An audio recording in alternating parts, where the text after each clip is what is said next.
bareng-bareng, tapi dia tuh nggak mau, selalu pengen kayak berdua ayo gitu. Lama-lama dia kayak kesel gitu, ya udah kamu habis kontrak aja katanya gitu, udah nggak usah diperpanjang soalnya janji kamu palsu katanya gitu.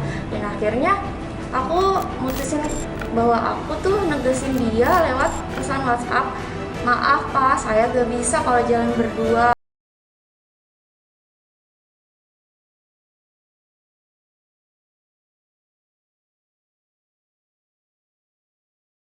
Selamat malam pemirsa, senang sekali saya Balkis Manisang berjumpa kembali di Perempuan Bicara.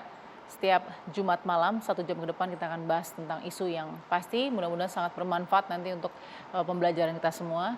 Nah, tapi sebelum kita memulai perbincangan kita malam hari ini, izinkan saya juga memberikan ucapan bela sungkawa dan doa yang sedalam-dalamnya untuk kepergian Muhammad Nur Hakiki, salah satu kru TV One yang minggu lalu setelah Perempuan Bicara selesai kemudian berpulang ke rahmatullah. Usia 33 tahun, selama ini sudah bersama dengan TV One, mungkin sudah bertahun-tahun. Kami mengucapkan belasungkawa juga untuk keluarga yang ditinggalkan di Brebes. Nah, ini tentu mudah-mudahan menjadi semangat juga ya bagi kita semua para pekerja yang juga punya semangat juang begitu ya. Jadi kita doakan kepada keluarga Nur Hakiki supaya dikuatkan. Baik, kita akan bicara tentang modus eksploitasi seksual. Staycation dulu, perpanjangan kontrak kemudian. Itu judul kita malam hari ini dan saya harus perkenalkan dulu narasumber saya yang pertama. Secara hukum mungkin semua korban gitu ya, saksi atau saksi korban begitu ya, dari pelecehan seksual atau kekerasan seksual itu dilindungi oleh undang-undang dan boleh saja menutupi identitasnya. Itu juga dilakukan oleh TV One begitu ya, kami memblurkan identitas dan lain-lain untuk menghormati. Namun pada malam hari ini Mbak Ade sebagai pelapor begitu ya, memilih untuk kemudian tidak bermasalah untuk menunjukkan wajah dari Mbak Ade begitu ya. Kami terima kasih Mbak Ade mau speak up di Perempuan Bicara dan hadir secara langsung begitu ya untuk membahas apa yang terjadi. Apalagi kita sudah ikuti perjalanan mulai dari pelaporan sampai saat ini sudah BAP dan pemeriksaan dan lain-lain. Tinggal bagaimana Anda nanti bertarung begitu ya, melawan pelaku atau mungkin terlapor, saya bisa katakan terlapor ya, terduga pelaku, pelapor atau terlapor yang melakukan hal itu kepada Anda. Pasti ada pembuktian. Nah, selain Mbak Ade, terima kasih Mbak Ade sudah di sini. Kami turut prihatin dan kita akan bahas ini. Ada di sebelah kiri saya Brigjen Pol Purnawirawan Sri Suwari sebagai praktisi kepolisian. Ibu Sri Suwari, apa kabar? Kabar baik, selamat malam Balkis dan pemirsa.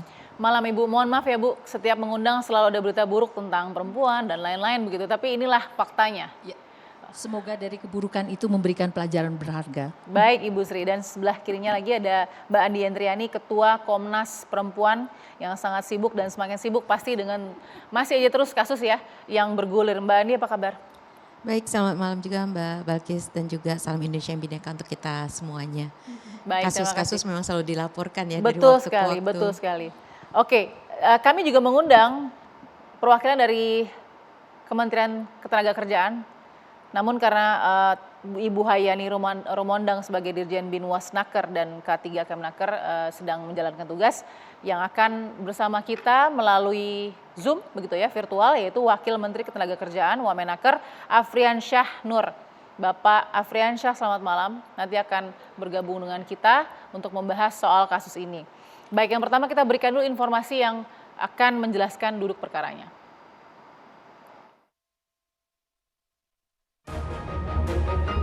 Demi perpanjangan kontrak kerja seorang karyawati di Bekasi, Ade diajak staycation atau menginap di hotel oleh pimpinan perusahaan tempatnya bekerja.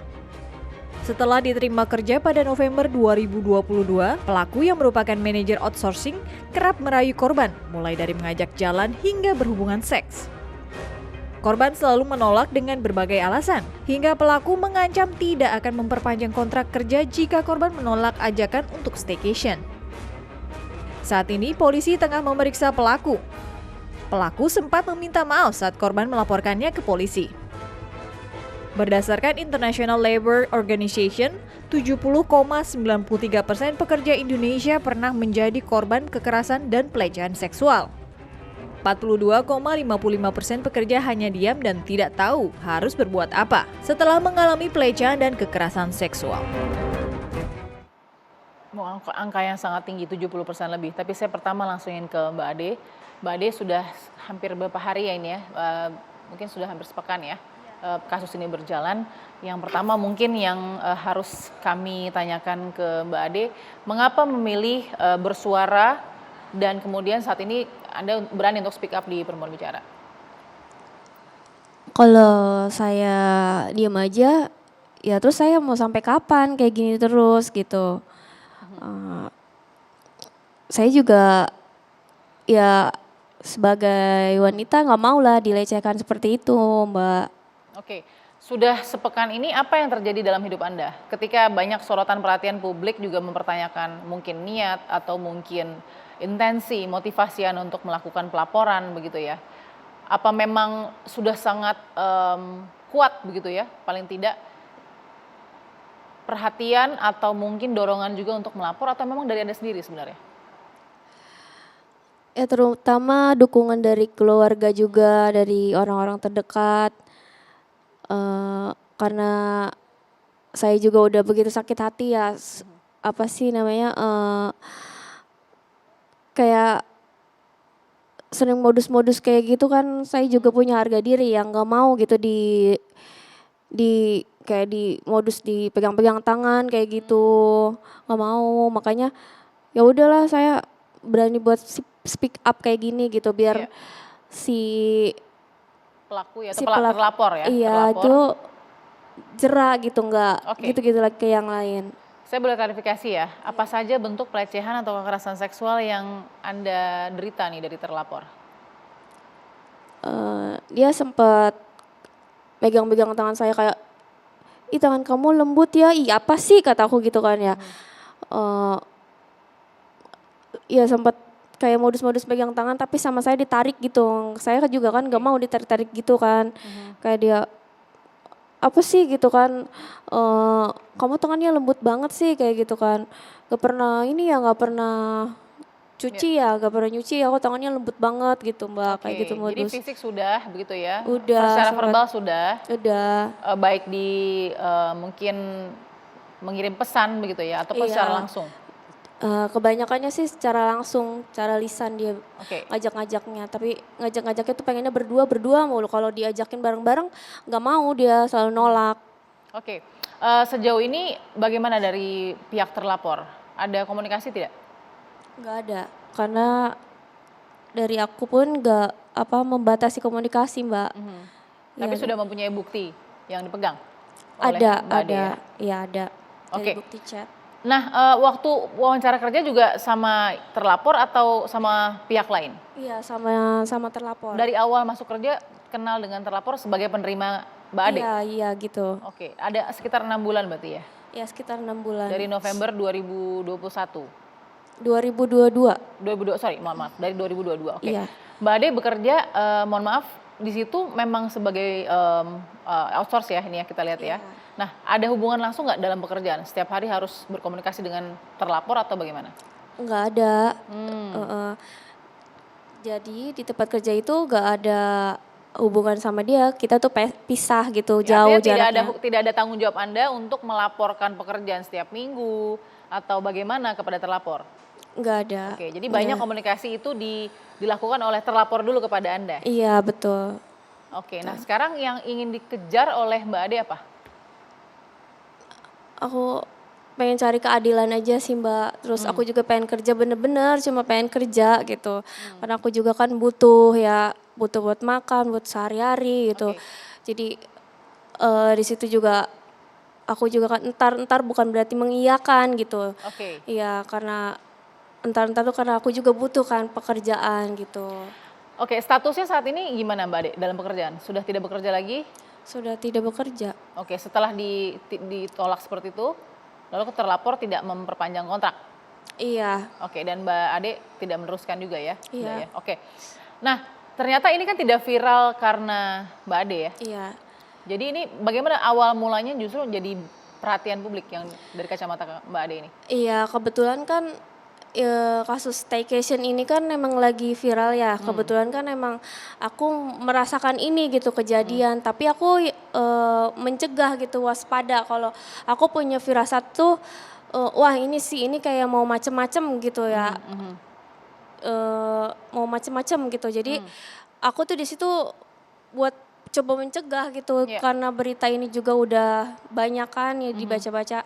Terus makanya dari situ ya udah aku berani buat lapor gitu sebelum Jadi, terjadi gitu. Berarti lapor bukan memviralkan terlebih dahulu. Iya lapor dulu. Oke, jadi klarifikasinya adalah kasus ini mencuat karena Mbak Ade lapor dulu ya. Iya bukan pengen pansos, bukan pengen Viral dan lain-lain. atau apa karena ya emang kayak udah keterlaluan aja gitu kayak gitu. Kalau misalkan mungkin kalau misalkan aku mengiyakan udah terjadi ya. Kalau saya kan menolak gitu di sini tuh menolak karena emang bener-bener nggak mau gitu. Oke, baik Mbak Ade. Saya mau tanya karena saya tahu yang dialami Mbak Ade juga ternyata tidak sampai situ ya. Masih terus lagi setelah viral kemudian malah justru banyak juga yang pro dan kontra dengan kondisi Mbak Ade. Saya mau tanya dulu, tadi dari ceritanya Mbak Ade nih, Bu Sri, belum terjadi, sudah terjadi begitu ya. Tapi mungkin pembuktiannya ini yang akan tricky begitu atau rumit. Silakan Ibu Sri. Betul, sebagaimana yang Ade sampaikan, ada insting naluriah dia yang menangkap hal-hal yang tidak elok. Oke. Sebagai perempuan dewasa dia mencoba menjaga itu. Terlebih sebelum dia melaporkan itu kan di media sosial sudah ada obrolan tentang itu. Tapi obrolan ini tidak terkait langsung dengan Ade gitu ya. Dia muncul lebih awal dari tweetnya seseorang yang kebetulan pria lalu menjadi berkembang menjadi isu publik. Baru kebetulan gak lama kemudian Ade muncul sebagai pelapor di tanggal 5. Jadi sebenarnya sebelum itu sudah ada berita ini. Barangkali apakah itu yang membuat Ade juga berani speak up, nggak tahu ya. Tapi yang kita lihat bahwa lalu bagaimana dengan pembuktian? Kasus ini masih dalam tahap penyelidikan. Kita dengar bersama, saya juga sempat berbicara dengan rekan-rekan yang melakukan penyidikan, yang menangani kasus ini. Sampai tahap ini masih dalam rangka penyelidikan. Memang insting itu bisa berbicara bahwa ini ada rasa yang tidak nyaman, maka kita mengambil sikap. Nah, tetapi hukum kan tidak bisa berbicara insting. Contoh, ngajak pergi, ayo makan yuk, yuk jalan yuk, ya, ayo makan yuk, yuk jalan. Memang tidak secara langsung menyerang seksual, tidak ada kalimat hal-hal yang, nah ini kan tergantung kepiawaian orang yang melaku. Tetapi hati sekali lagi, apalagi perempuan, kita semua barangkali manusia dikaruniai Intuisi ya. intuisi naluriah manusiawi yang bisa membedakan mana pernyataan yang bersayap yang ada udang di balik batunya dan mana yang memang kebutuhan murni gitu ya. Nah, dari kasus ini barangkali memang saya hanya ingin mengatakan Ade nggak usah kecil hati apabila ini nanti sulit untuk dibuktikan. Tetapi mudah-mudahan ada cara lain supaya ini bisa terungkap.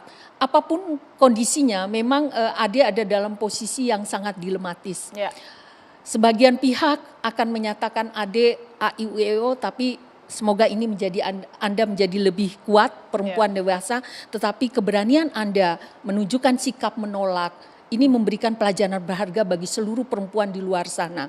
Bahwa kita tidak punya halangan, bahwa tidak ada hal yang mengharamkan kita untuk berkata tidak pada sesuatu yang tidak sesuai dengan hati kita.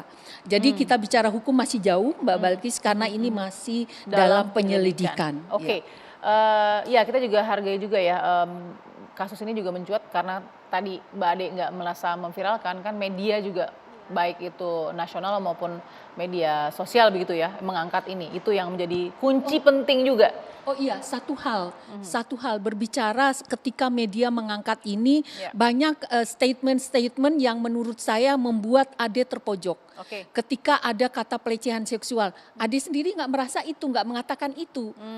Jadi dia hanya ngajak-ngajak saya, tapi ada rasa yang dia tidak bisa ungkapkan gitu. Diartikan oleh media luas oleh ya. media disimpulkan. juga tidak ada ajakan staycation itu, nggak ada. Dia hanya bilang ngajak jalan, ngajak makan, tapi dia merasa tidak nyaman. Oke. Puncaknya kan pada tanggal 3 ya, pada tanggal 3 Tapi ketika benar ya nggak ada ajakan staycation atau Iya, tidak ada. Jadi ajak jalan dan ajak makan Iya, saja. ajak jalan berdua, tapi itu ngapain berdua gitu. Oke. Ada asumsi memang yang tapi paling tidak dengan hal seperti itulah ini jadi terungkap. ya, jadi Ya. kalau kita runtutkan ini kan tidak berdiri sendiri. Pasal-pasal yang terpotong hari demi hari yang dicoba untuk dirangkai tapi dia teguh untuk menolak itu. Nah, ini yang menjadi kewaspadaan kita bersama ketika kita mengambil sebuah kesimpulan, asumsi di bawah seolah-olah itu perkataannya Oke. korban. Jangan sampai ini menjadi backfire buat si Ade. Ya, tanpa menegasikan bahwa apa yang dikatakan oleh atasan dari Mbak Ade ini benar ya. Tetap salah apa yang mungkin saat ini sedang dalam penyelidikan. Kita akan lihat bagaimana. Tapi saya juga nanti akan bergabung dengan Wakil Menteri Ketenagakerjaan Bapak Afrian Syahnur yang bergabung secara virtual sesaat lagi di Perempuan Bicara.